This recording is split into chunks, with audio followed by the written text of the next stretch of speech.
Yeah, and there is, like you just said, there is a lot of West Coast music, and whether it gets played on, major stations or major TV channels doesn't really make it good or bad, because it's still out there and it's still really good.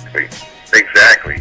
And I gotta ask you also, out of curiosity, you also worked with another one of my favorite artists, Immortal Technique, on his last album. I was wondering just how you guys got together, how that verse was traded.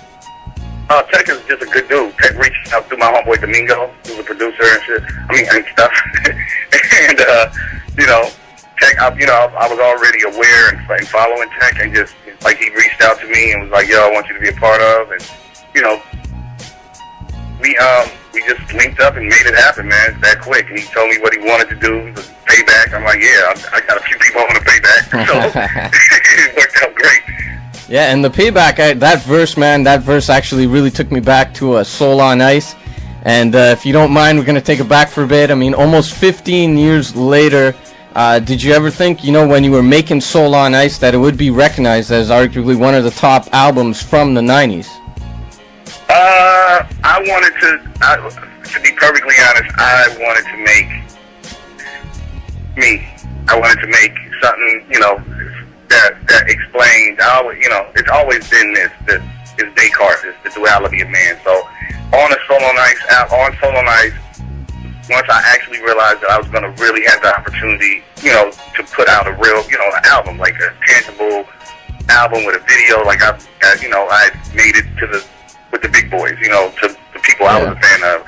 I would have the opportunity to put out an album, and it would be in the stores next to, Rakim, and next to Big Daddy Kane, and next to De La Soul, and next to Nas, and next to Jay-Z, or whatever. I wanted to make an album that explained who I was, and hopefully that would have Nas say, yo, that was dope.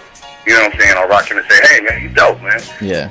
And so I didn't really try to do the classic thing. I didn't try to do the I want to sell 1 million records thing. I just wanted to do me, to be perfectly honest. I just wanted to be honest about who I was. So within the album, it's always that duality. I'm usually kind of, I'm talking about white people, and then I'm talking about black people, then I'm talking about myself, then I'm talking about females, and and some of it's funny, and some is sarcastic, some is regretful and remorseful.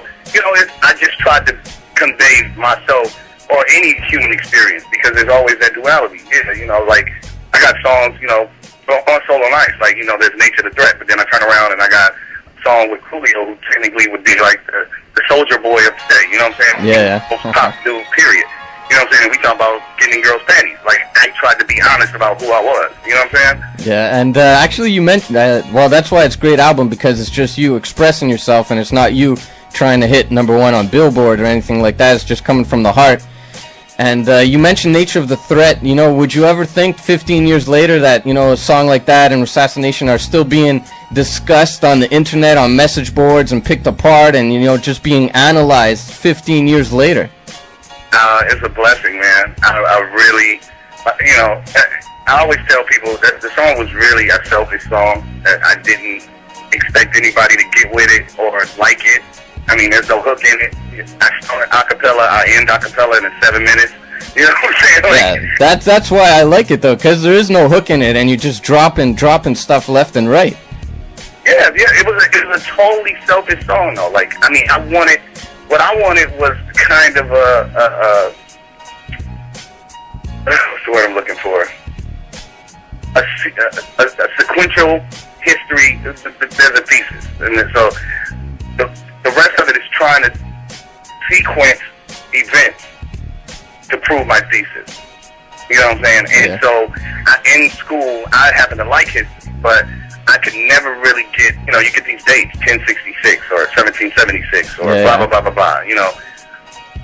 How do these things kind of relate to each other is what I wanted to do for myself. I wanted to kind of look at the history of Western civilization and put these things in a series of events of what takes place first, second, third, fourth, fifth, and so on. So for me, I already knew a lot of dates and I knew a lot of random history stuff, but for me, I wanted to be able to kind of look at it and see it sequential, linear.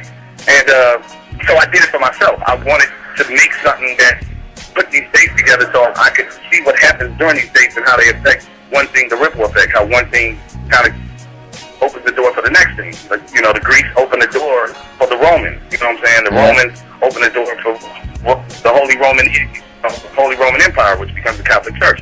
Like, I wanted to do that for myself, and then I hoped I could get somebody else to maybe look at things, or at least look at them, see them from my point of view, from my prism, not necessarily agree, but at least create the debate.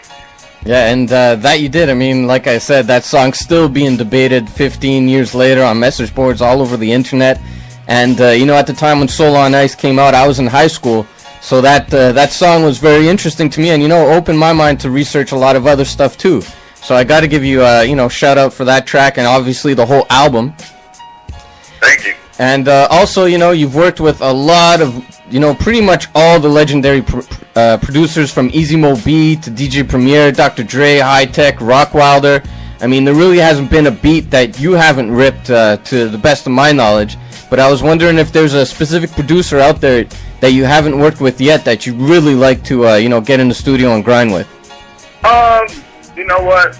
I'm a fan of a lot of people, but there's nobody in particular. I mean, I have been blessed, to have worked with, the greatest, as far as I'm concerned. And everybody, pretty much, yeah. A lot of talented, incredible producers who I've learned a lot from, and a lot of incredible artists who I've learned a lot from. There's nobody in particular. If I had to say anybody, it would be probably, not even a person. It would just be certain people from the South. There's certain producers, like me and David have worked together, whatever. Like the cats that do some of Jeezy's beats, they tend to be moody and dark. I'd murder one of them. You know what I'm saying? Actually, yeah, because that's, especially when you take it back to Soul on Ice, it kind of had that dark, grimy kind of beats. So down south actually would be pretty sick. That's a good call. I hadn't thought of that. Would you do like a Little John up crunk beat too? Yeah, John's my homeboy. I would do it. There's a way to do anything good. Like, I can do a pop record, man. I can do anything that I want to do. Am I gonna make 10 pop songs? Probably not. Am I gonna make 10 Nature of the Threat? Obviously not. I'm not. I'm just gonna be creative and be an artist. So my whole the challenge is to get on a Dre track and rip it the way it's supposed to be ripped, and then turn around and get on a Premier track, which is a whole different approach, and rip it the way it's supposed to be ripped, or a High Tech beat, or whoever it is. I just like making dope music and being creative. Nice. Yeah, and it comes out pretty much on everything you touch. And also, just a little tidbit, I was wondering, how it felt to have your track actually on The Sopranos in the background. Oh yeah, the Van Gogh, yeah, that was a blessing. Yeah, because that's they pick music like any HBO show, and they specifically pick things like there's people digging through stuff.